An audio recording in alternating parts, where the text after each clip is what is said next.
What's good? Welcome to the 10th ever episode of Theo's Tailgate.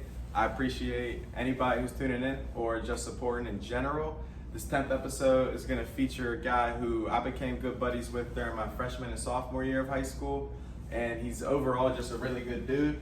My guy Tucker Dunn. Anybody who's played special teams before knows how vital it is to success. One bad snap on a punt can cost you the game. Tucker's the current long snapper actually for Ball State University up in the MAC. He was the starting long snapper for Colgate University in the FCS, where he graduated from in 2023. And he also is a graduate of Pittsburgh Central Catholic. That's where we became buddies.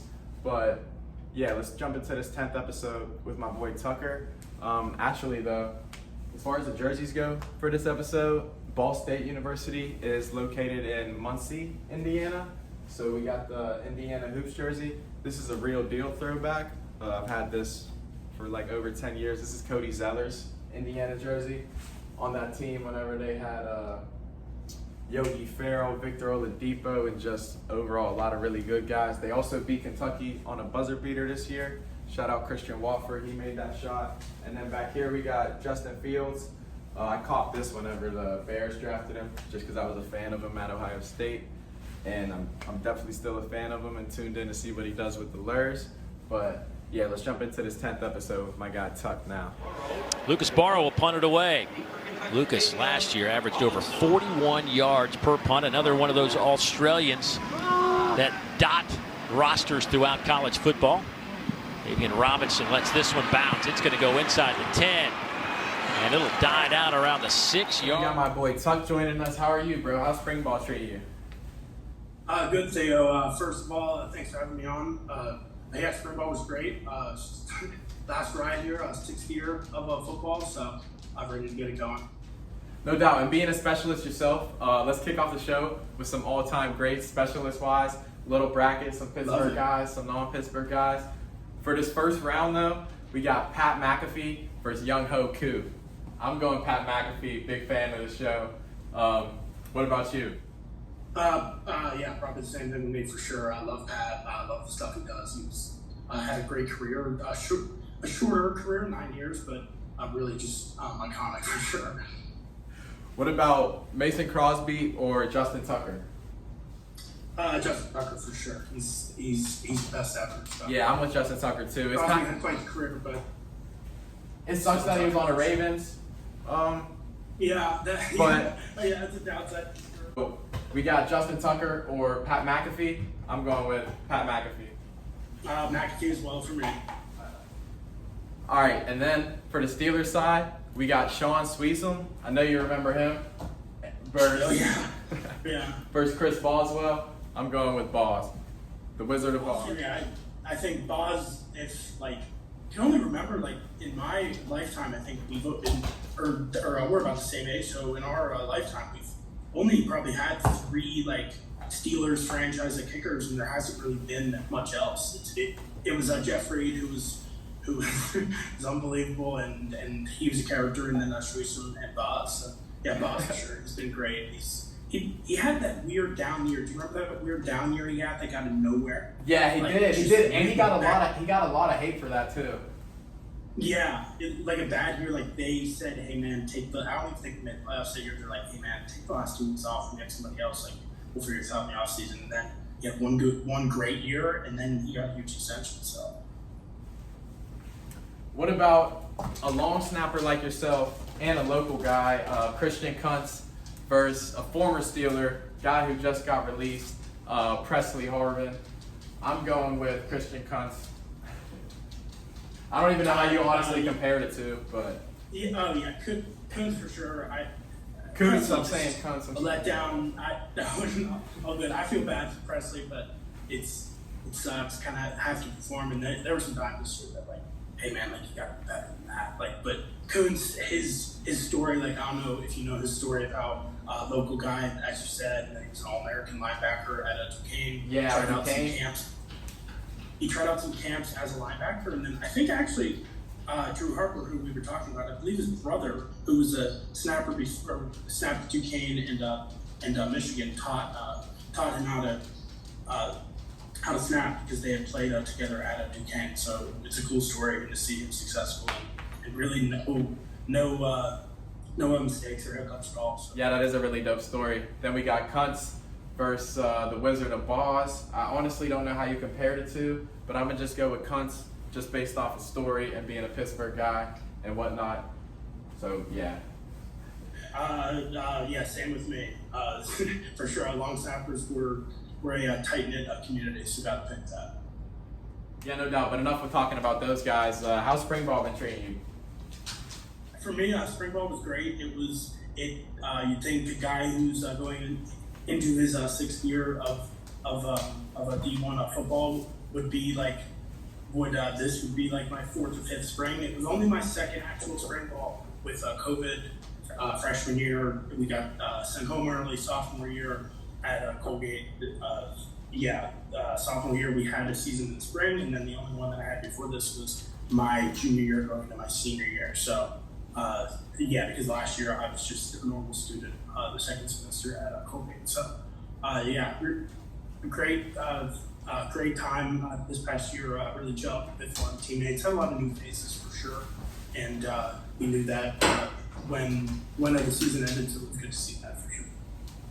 Are you the only long snapper up there in Muncie, Indiana? Is it Muncie or is it Muncie? Muncie. All right, I've been saying that wrong, but where? No worries. I am one of two currently, and I think it's just going to be us for the next year. His name is Caden. He'll be a redshirt sophomore, young guy out of Columbus, and it's been great being older. Really see the age gap here more because once I got here, I was a post-grad guy, so here with red shirts and everything, all the ages are all over the place. So just to kind of be an older guy just in life, be like a mentor for life, how to like navigate a college and moving on your own, and also just the game itself. So. And can we get a day in the life of Tucker Dunn? What does a practice look like for you, maybe?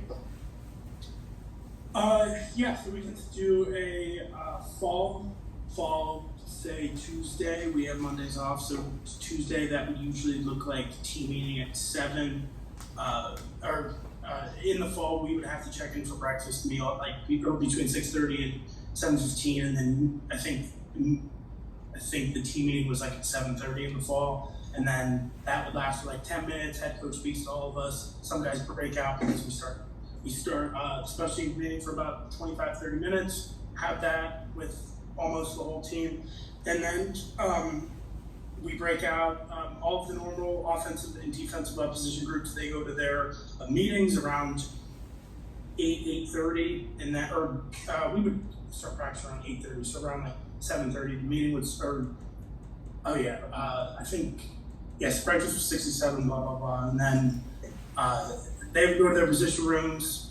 We would get ready for practice. We go out pretty early, like half hour early, like we have the whole field to ourselves, whether we want to snap, run up and down a little, punters can punt, kickers can kick, kickoffs, field goals, everything. So that's kind of the time when we get the most work in is before and after. So practice would end around 10:30. Or 10:30, 11, and then after that, go home, get a meal, do some classes. I'm all online for my graduate program right now. I'm getting my MBA. So it's been a lot different in terms of not having that on-campus feel for sure. So you mentioned how you guys cover all special team aspects during practice. Do you prefer one over the other? Do you prefer maybe snapping for punts over extra points, or is that kind of a dumb question? No, not at all. It's like, I think for a lot of us snappers, you have to do both, and some guys having a preference. I wouldn't say I have a huge preference for sure. The bulk of your training and your practice and your warm up is more on the long snap, because that's where you get that's the main base of movement. So I have to make some changes in your stance for field goals. But besides that, it's probably I like doing punts, but I think field goals is a lot better for the reason that it's better for the team. Like you're going out to get points, or you just scored a touchdown, yay, hooray, kind of deal. So punts are fun.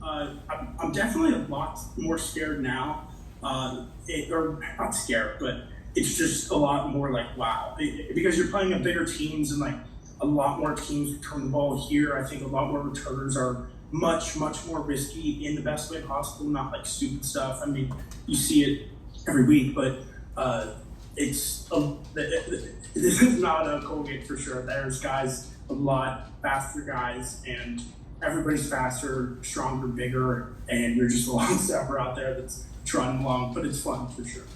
And then earlier in your career, you were the starting long snapper at Colgate, and currently you're the starting long snapper at Ball State. You kind of mentioned some, but what would you say was the biggest difference in the jump from the FCS up to the FBS? I would say the biggest difference is probably the speed, and this isn't a knock on anyone, but here it seems, and this is purely bad at being FBS, and it's kind of I call it college football is this kind of core, and all of the teams rotate around it in orbit. And I think the further you're away from it, the better. And the FCS is further out in orbit because it's in its own world, especially the Patriot League, where the conference that Colgate's in, it's high academic, much different. You're kind of stuck in your own bubble there in terms of you're not exposed to the toxicity of a college football like you are here, just based off of it's not the school, it's just the league, and the fact that hot sun that we're all orbiting around is the transfer portal, NIL. And it's great that guys are getting paid, but like it's so I feel for our coaches now, because it's just like a big thing, a part of it now is building a culture. We just can't build that. And I see that more at the FBS level than I did at the FCS level, for sure.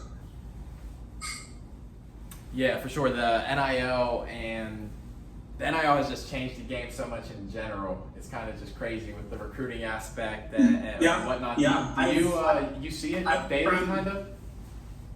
What? Do you see it up at Ball State, kind of, or just being a college athlete yourself, how much the NIL has affected the game?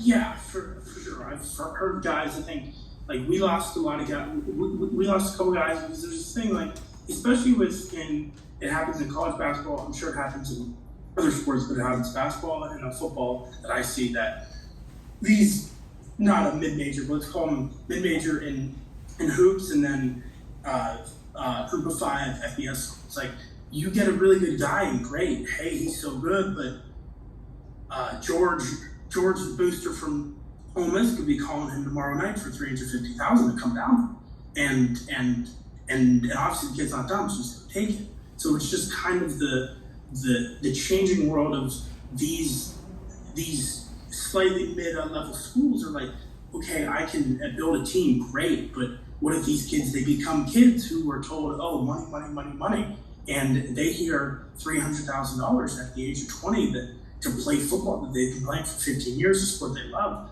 then they'll say hell yes for it. I mean, but and it's just like sad that it's come to that point, but it's the reality. There has to be rules around it, and it changes the game. I'm not going to say who or what school he goes to, but I have a friend of mine who's making a very, very, very high number this year, and he deserves it. And I am so happy, and just to hear that number, like, holy crap, like I've known this dude almost like a very long time, and I'm like, wow, good for him. He got all that money, and it's great. But like, you hear these stories, these guys are going from one big school to the other big school because they're getting $200,000 more or whatever, and it's sad. It's sad for sure. Just wish these guys would stay, and all the rules are just getting different. But like, you just hear, like, it's just so entertaining to hear some of these stories of guys that are like the Utah last year. I think their boosters said, okay, we have 85 Ford Ram trucks here, or Ram Dodge trucks, and the lease, and every scholarship guys, there's 85 scholarship guys on an FBS roster, and I think they gave each guy a truck and said, your lease ends when you stop being a Utah football player, whether you leave or you graduate. And yeah, so I thought that was pretty cool. There's cool ways to do it, but then there's just the pure bloodsucker type deal that, ooh, I have all this money at my disposal. I'm gonna go pick this kid, pick this kid, pick this kid. And I don't know, it's just a little low, but this is what it is. For sure changing the game. You see it here. You see it with Dayon Hayes from Pitt just entering the transfer portal and all the stuff on Twitter and whatnot. But what did he say exactly? Theo? He said, I saw that he's leaving. I forget exactly. He said he quote unquote I don't think we can win. Yeah. That's what he said. Yeah, and he doesn't want to lose to West Virginia by 2 touchdowns. Yeah, I get that. He's one of several big time players that hit the portal for them just within this past couple of days. It's wild, and I'm not sure if that's a booster thing or what. Or I've seen a lot of staff that are getting a turnover, so who knows? But yeah, it's and again, feel like it's wild to see a great program like that we grew up on, and then they were good. They won 3 years ago the ACC, and they were at the top of the world. And then when they had DeMar Hamlin and Kenny Pickett and all them, and that was it. Yeah, that was their last. Exactly. That was a good team. That was a really good team. And then we were just talking about NIL, how good the Pitt program was. Right after they won and had a good season, the NIL snatched up Jordan Addison to USC. Oh yeah, I heard from, I think this was public information, but I heard from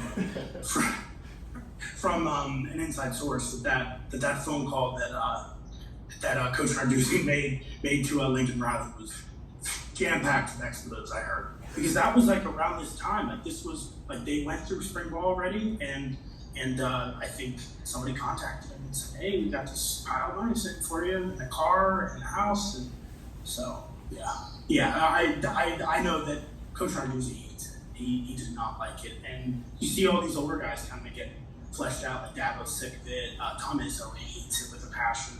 Saban says it's a big reason why he retired. Oh yeah, Tailgate laughing with that. Yeah, for sure. Like it's just unbelievable, and like the fact that there's not really a ton of rules behind it is sad, but it is what it is. It is what it is. It is. It's crazy. But enough with the NIL, bro. You graduated from Colgate, and I think it was 22, might have been 23.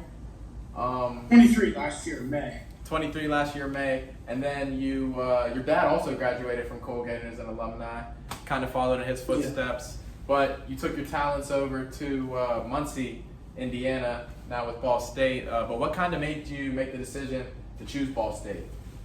I'll give somewhat a longer answer. I think that being here has put a lot into perspective of like what my life has been for the past 6 years, and just how lucky and fortunate I am for all of the people involved, every player, coach, and and like you and me, Theo, like when you got on the call, we haven't talked in a while, but like we had those talks back when you were a freshman, when we were in the calf all day, or fourth or fifth period every day. Like we just picked back up, and like that's what really like makes me proud of what I've done, because there's people along the way that I haven't seen or talked to in a long time that it's just normal again. And I think that we've both made an impression on each other with all the people, and that's what I love to see. And kind of what made me go to Ball State was I loved Colgate. It is in my blood. My dad played there, and then right before I left, my cousin played there and had a great career there, a lot better than me and my dad did in terms of team success. So, I knew that I was good enough about probably my junior year, and knew that I just had to have a good season my senior year, and I believe I did. So, and I had mentioned going in Colgate. I always wanted to go to business school, and the Colgate degree is an amazing degree that I worked my butt off for, and I was thankful to have 10 of my best friends hip to hip with me. So, and when I made that decision, I actually made that decision probably like mid-October. I had told them like, hey, like I will let you know, and they kept hitting at it. And I wanted to have a normal semester of college, and that second semester last year was a ton of fun, and I needed that without football and all my friends who weren't in football as well. So it was nice, but I decided like mid-October and I think, or late October. And I decided after our senior day,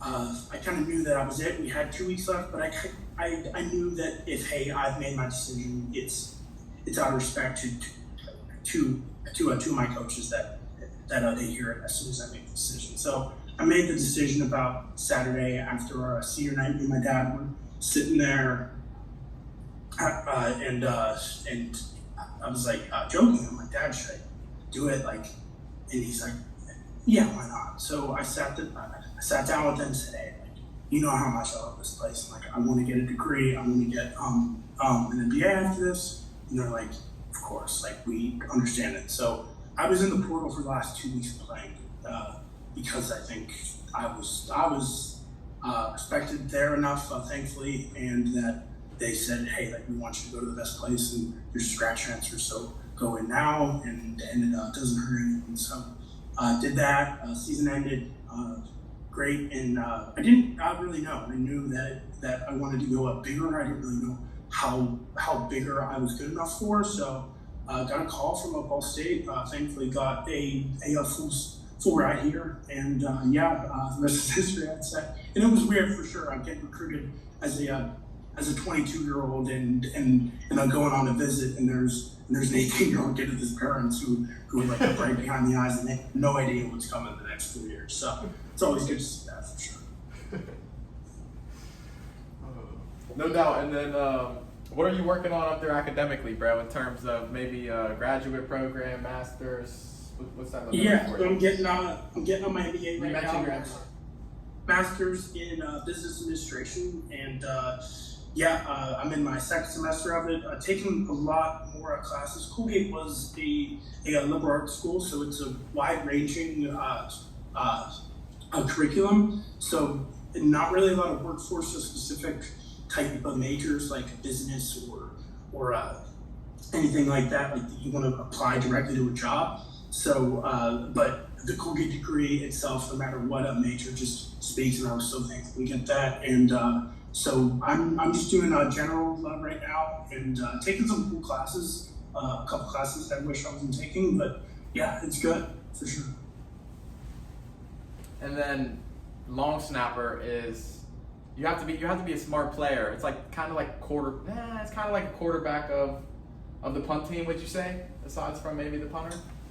Yeah, I'd say so. We set the line. I mean, I wouldn't say call out commands. That's for the personal protector. My boy, Weagold, his name's Jackson. He's the personal protector. He gets the call from the sideline. He calls him in the huddle. He makes changes, and that's the other thing that playing a long snapper in college with people who do special teams game plans for a living is like my wide-ranging knowledge of like how important special teams is, and how there's so many different schemes and stuff that you can do to like actually help win games, and that's what's been the biggest thing for me. So, my bad. And then on punts, what's your job look like? Are you running down, shedding blocks, trying to make tackles? Are you more of a safety net? It changed. It's more of like kind of. Or is it a weekly game plan? It's hard to illustrate, but so we snap the ball 14.5 yards, and then it's a quick kick set, which is your kick set the gap. We're calling punt left. Kick set left, two kick sets. Like if you touch a guy, it's fine. You just want to be there in case anything spills in late. And then as soon as that's over, run straight down. And the way, just the average speed of a long snapper is not of what the DB or the linebacker is, who's a guard on punt. So you're more of like there's guys on the outside, and then I'm kind of like the back tip of the spear. So what I've always been told, Theo, you've seen firsthand my wonderful athleticism, and that's completely a joke, by the way, that I have. So I've just always been told, like, you do not have to tackle the guy. I don't think that you are going to. Just make him move. Like, make him go east-west, not north-south. Because especially here in the MAC, like, once the dude gets vertical, you better pray to God. These guys are fast as shit. And like, it's immediately like, dude, I've had one punt taken back on me in my career, and it was this year, week 2 against Georgia, and I would not have wanted it to happen anywhere else because that was cool. Because the game was tight, they took it back, and that place was erupted. And then all of a sudden it's people barking all over the place, and it was wild. It was great. It was an unbelievable experience. Oh yeah, you guys played Georgia last year. I think you might have played. Did you guys play Kentucky last year too, or was that the season before? Yes, maybe? yeah. Yes, we played Kentucky week 1. So you guys have a really rough back-to-back weeks. Yeah, so you guys have a really rough schedule. The MAC has talent too. I think over 10 guys selected in last year's NFL draft. We'll have to see about this year's. Guys went 4-8 last year. Obviously, are having some higher expectations for this year, I would think. Would you say that's true? You and yourself and the Cardinals, you guys got high expectations for next season? Yeah, I think. I mean, as I said, I meant to get this before, but we lost a lot of guys in terms, like, we had four or 5 guys that decided to that the whole thing was that they heard from a bigger school that they could go there and get paid. So they decided to make that move. All power to them. I'm like I wish them the best. Like, that's the right decision. I would have made the right decision. Or I would have made the same decision probably. But so they decided to do that. And we knew that we had to get some guys in the portal, and thankfully we did. But the biggest thing, we lost guys, and I realized during that time that also a lot of the MAC schools lost a lot of guys because a lot of the poaching of the bigger schools, like Toledo is a QB they were the second best team in the MAC. Their QB is going to Baylor. So like a lot of guys moved up or decided to go to the draft. Like Toledo has that unbelievable, I think he's a corner, Quinion Mitchell. Like, he's going to be a top 20 pick. Yeah, he's a beast. I hope he's still there at 20 for the Steelers, but he probably won't be. But that's it. And then speaking of the Steelers, you're a Steeler fan yourself, aren't you? Huge. You got any other Steelers fans up there in up at Ball State? Yeah, a few, and like anywhere else, it's the most unbelievable thing in the world, and that you meet people from every corner of the world, the country, that are somehow Steelers fans. Like, I'm like, with a lot of guys here, because it's more a blue collar here, so like a lot of guys are like, two guys are Steelers fans, and I'm like, are you a Steelers fan? Like, you're from bumfuck, middle of nowhere, Ohio, or like a Michigan, and like all these Texas, Illinois, and they're like, no, oh yeah, well, my dad, he loved the Steel Curtain, and I'm like, of course he did, of course he did, and that's why people are Steelers fans forever. So, and like the whole thing with Pittsburghers, they never leave their true identity no matter where they go. So I think that's also a huge thing of it. But it's good to have people up here. Obviously, a lot of people don't like us, but when I come back to Heinz Field, like for the game over Christmas break, it's always the best thing. Always, because everybody's there that's home from college. Everybody's at the tailgates. This year, we kind of snuck out. We were in my seats with me, AJ, and 2 of our other friends, and Heinz Field is the best place in the world. It definitely is. How are you feeling about the free agency pickups? I'm honestly really happy about them. We got Justin Fields. I threw his jersey up in the background here just for the Pittsburgh I love team. We got Russell Wilson, Dante Jackson, Van Jefferson. We brought in a lot of people. We even brought in a couple of linemen too. Who are the old linemen they brought in? One of those linemen we brought in is Joey Fisher, who actually played Division II ball. I played against him when I was at IUP. He played for Shepherd University. He was an undrafted free agent last year, and then played for the 49ers all last season. And they wasn't there where Tyson Bagent went to? Tyson Bagent went to Shepherd as well, and now he's on the Bears. Yeah. Yep. Yeah, but I think with. And then we brought in another lineman from the Chiefs. I forget his name off the top of my head, but yeah, go ahead. That was, but yeah, I think Omar Khan's doing an unbelievable job. I think he's doing as best he can, and look, man, they've done a lot for this city, but the Brodies just need to let go. Like, just let people who know football like make the decisions, and you can be the money. Like, that's the point of this. And like, the Roonies are like, I think they're kind of straying.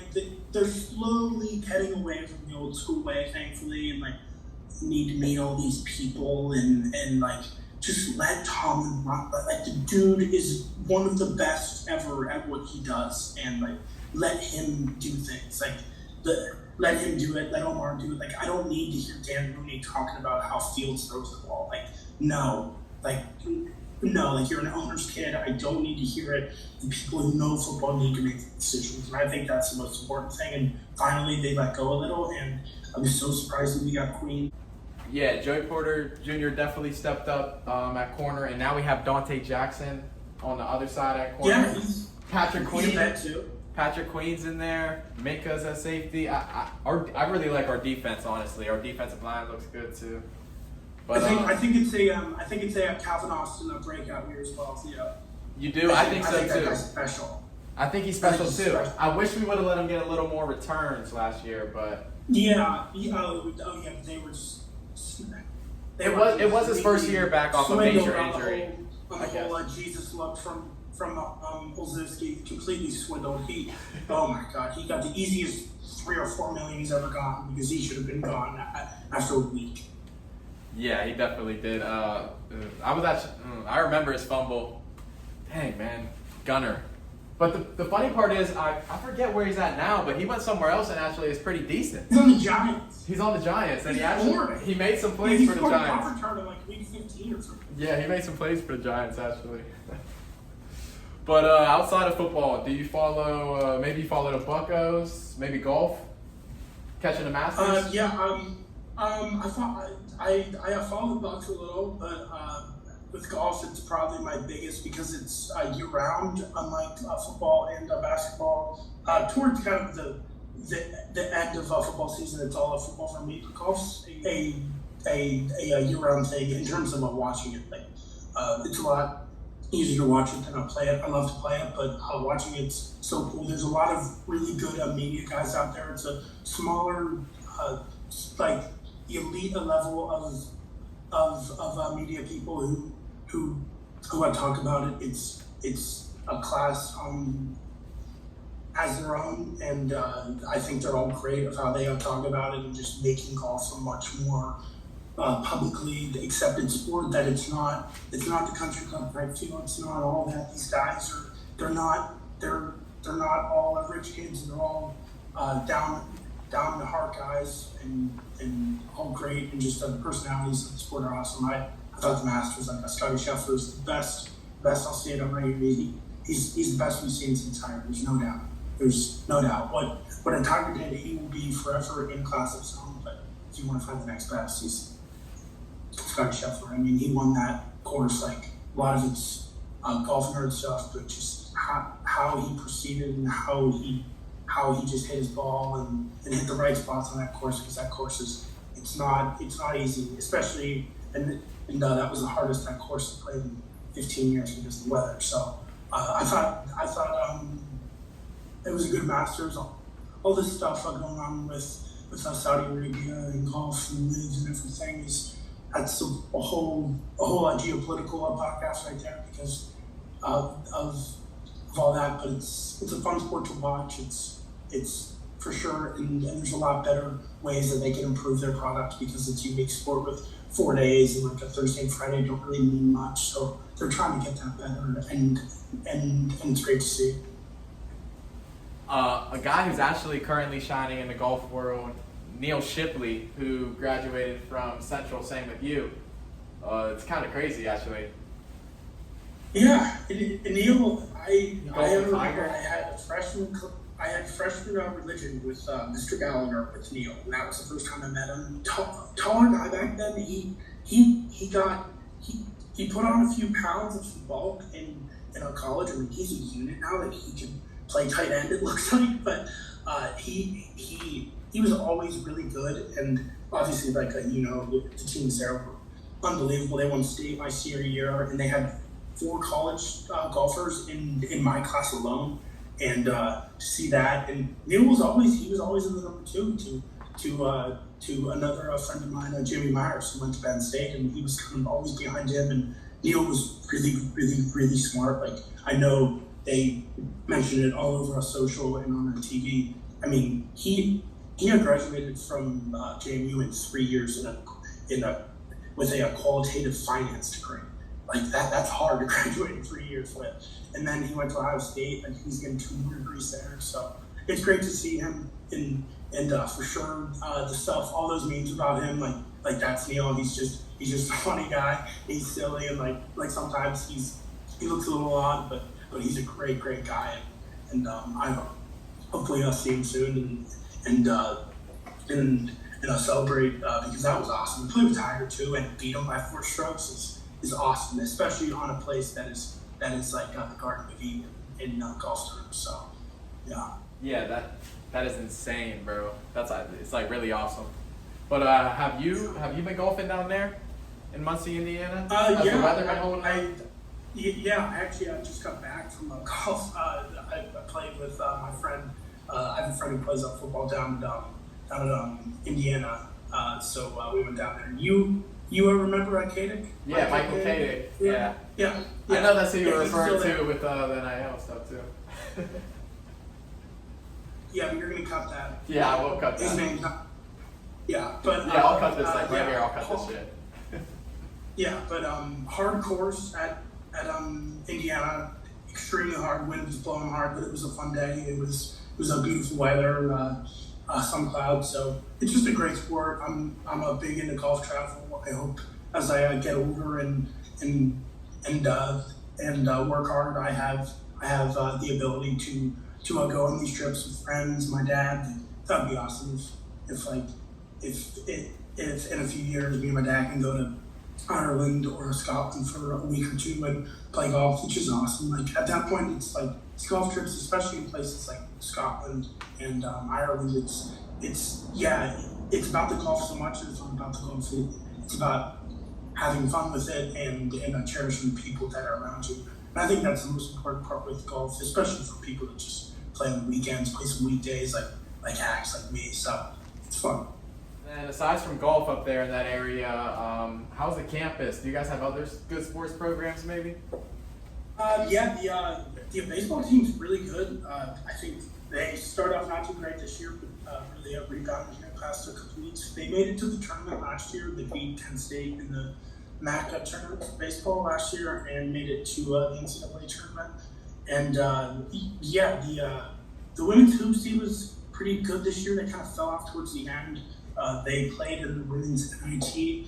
And then the men's team, the same thing as I was saying to Theo about these mid-major schools getting poached with and guys going from a mid-majors up top. Like that's happened with Ball State men's hoops a ton. Like they had 3 guys from last year's team who all went to a Power 6 schools for basketball. So it's sad, and again with all that. So yeah. Yeah, it is. What about the food in that area? How's the food in that area? Food's pretty good. Anything's up better than a Colgate. Colgate's in the absolute middle of nowhere, so we had one stoplight, Subway, McDonald's, and Dunkin' Donuts, and like some local stuff. But like if you wanted to go to Chipotle, it was 35 minutes away. But that was nice in terms of us saving money. Here it's like I have everything within 5 to 10 minutes. It's just kind of a normal type of suburb. I would say it's like a step below McKnight Road, essentially, in terms of in terms of quality and of it's very, very busy here on the main roads and has everything. I wouldn't say it's a Cranberry or anything, but it's a nice place. It's a big city. I think it's like 60,000 people, so it's a big city, and we're kind of in our own corner on the north side here of the city. So it's nice. It's definitely a lot different, and still a long drive from home. So, but it's all good. How far is that drive from home actually? It's about like 5 hours and 15 minutes. It's all highway. It's it's not pretty easy. Like after a while, you get used to it. Like Colgate was just under 6, so I did that plenty of times. So when I had to drive out here and when I have to drive back home, drive back here, vice versa, it's pretty easy. I love listening to a podcast. So it takes up a lot of the drive and just drive straight and listen to something. It's great. Well, next road trip you'll have to throw on Theo's tailgate maybe. Yes, sir, for sure. Can you cook yourself though? I can. I like to cook a lot. Here I have to do it more because I live in an apartment off campus, so I have to do that a lot. I'm working on getting more meals for the football team in terms of stuff. Like a lot of us kind of in our exit meetings said a lot of stuff to the coaches about, hey, like, we need more team meals, and we know that that's a big like ask, but need to do whatever's possible so guys don't waste time with cooking when they could have just got a full plate like right after practice, or like, okay, hey, come in between 5 and 6 and I get a plate, and instead of guys having to waste money on groceries and snacks and stuff, and like also so they know what we're eating, like is the most important part, because it's also like a time thing, it's also a nutrition thing. So that's the thing that I see about it. But I do love to cook, which is fun. It's obviously a lot more work that you have to take on, but I enjoy having that responsibility and like having a sense of I just accomplished something, finished something. It's always nice when you're an online student, for sure. Not really a lot to do, kind of a lot to the apartment. So it's always nice to get something done, like cook. Yeah, and maybe would you say that's another reason you see a lot of poaching and things like that based off like the facilities? You see like Penn State and like Big Ten SEC schools or some other schools having all these field stations with smoothies and meals after every single practice and whatnot, versus everybody doesn't have the funds to do that.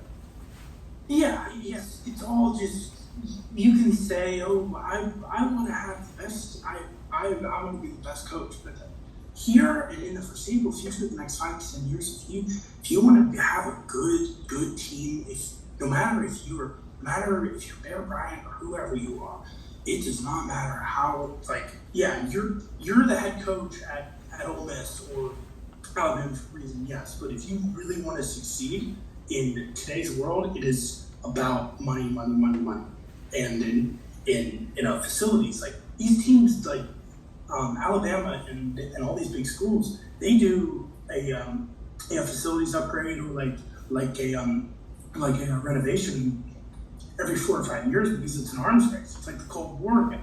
It's okay if I'm the coach at Penn State and you're the coach at Nebraska, let's say. At Penn State, we build a new locker room, and all of a sudden you're like, oh crap, like we should build one because we're gonna get we all want to get the same kids as they do. So it's just all you're just trying to one up your competition, I guess. But it's unbelievable when you see the numbers of like Georgia's their budget per year for the football team is like 100 times, like actually like 100 times more than ours. So it's pretty crazy for sure. That is insane. But Tuck, what would you bring to the tailgate, bro? So your tailgate. Oh, that's a good question. What would I bring to the tailgate? My mom has a really good chili recipe, and I'm a big chili guy, especially. But I think my favorite type of tailgate is not like the hot one in like a September or October. It's the one we had this past year for the Bengals Saturday night game when they played the Steelers was awesome because it was like 45 drinks around and just a nice hot meal, sausages, sandwiches, and chili. You can't beat it. Yeah, so that sounds pretty good. I'll let you can definitely cop an invite with the chili. Who's had the best answer so far? Do you think? The best answer? I don't know. Every answer's been pretty calm. Hollis said he was bringing shrimp tacos. I think Seth Morgan, he also said he was bringing chili. A lot of chicken, a lot of baked chicken wings, and a lot of mac and cheese. Okay. Like that. But Tucker, I definitely appreciate you joining me, bro. This was a great podcast. Thank you so much, Theo. Appreciate it, man.